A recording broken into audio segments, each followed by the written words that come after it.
સૌ પ્રથમ લોગિન કરો એટલે આ મુજબ પેજ ખુલશે.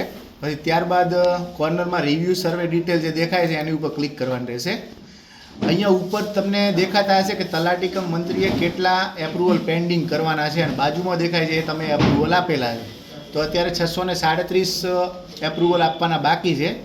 જો આપણે અહીંયા કને વિગત બધી સિલેક્ટ કરવાની હોય છે 2025-26. અહીંયા સિઝન રવિ, ગુજરાત, વાવથરા જિલ્લો, થરાદ તાલુકો, વિલેજ સેડલા.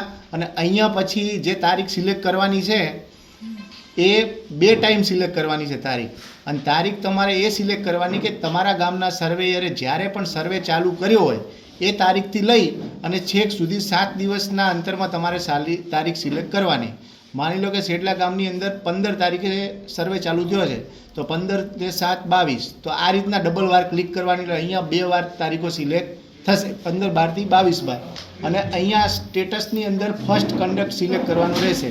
ત્યારબાદ તમે એપ્લાય કરશો એટલે નીચે મુજબ વિગત ખુલશે. તો અહીંયા જે સૌપ્રથમ સર્વે નંબર હોય અહીંયા વ્યૂ ઉપર ક્લિક કરવાનું રહેશે તો એની વિગત આ રીતના ખુલશે. પછી અહીંયા કને આ રીતના તમે જોઈ શકશો સ્લાઇડથી. તો જે સર્વેયરે ફોટો સિલેક્ટ પાડ્યા હશે એ ફોટો તમારે અહીંથી ઓપન કરવાના રહેશે. તો આ રીતના જો ફોટો દેખાય તો સાઈડમાં આવી રીતના એરો આપેલા હશે. જેને સ્લાઇડથી તમે 3 ફોટો પાડ્યા હોય તો એને 3 વાર તમારે આવી રીતના રાઇટ કરવું પડશે. તો આને તમે એપ્રૂવ કરી અને આને અહીંથી ક્લોઝ કરવાનું રહેશે.